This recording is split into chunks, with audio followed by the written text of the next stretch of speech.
Pelaku pembunuh Fajrul Seknun 21 tahun bernama Falvi Nahumaruri dituntut hukuman mati.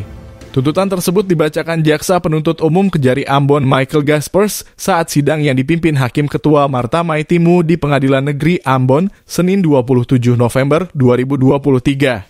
Memohon majelis hakim menjatuhkan pidana penjara kepada terdakwa Falvi Nahumaruri dengan hukuman mati, kata Gaspers Senin. JPU juga menilai terdakwa bersalah melanggar pasal 340 KUHP jangto pasal 353 ayat dalam kurung 2 KUH Pidana. Dalam pertimbangannya, JPU mengatakan perbuatan terdakwa tergolong sadis dan akibat perbuatan mengakibatkan satu orang meninggal dunia yakni korban Fajrul Seknun dan satu orang lainnya alami luka berat.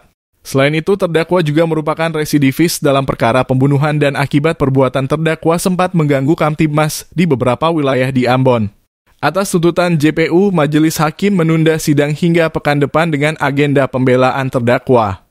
Diketahui Falvi Nahumaruri pembunuh Fajrul Seknun merupakan residivis kasus pembunuhan yang belum lama keluar dari penjara.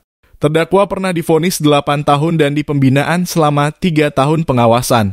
Kasus pembunuhan Fajrul berawal dari terdakwa Falvi dan Abduh Maldini Lestaluhu hendak membeli rokok di Desa Tial dan menemukan sekelompok pemuda di lokasi kejadian. Sempat terjadi cekcok, namun Falvi dan Abduh Maldini Lestaluhu tidak menghiraukan dan berjalan dengan menggunakan sepeda motor. Falvi dalam posisi membonceng Maldini, kemudian satu dari kelompok pemuda ini melempari dan mengenai Maldini. Maldini kemudian dibawa lari ke rumah sakit Tulehu dengan keadaan pusing akibat luka di kepala.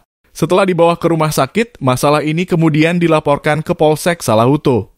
Namun Falvi terbawa emosi karena melihat kondisi luka Maldini yang cukup parah. Ia kemudian menemui Asrul Febrianyah dengan tujuan mengambil parang dan sweater milik Asrul. Selanjutnya, terdakwa menuju ke TKP. Sesampainya di sana, korban tanpa bicara langsung menebas korban dan temannya Arafik Hanamuli 21 tahun.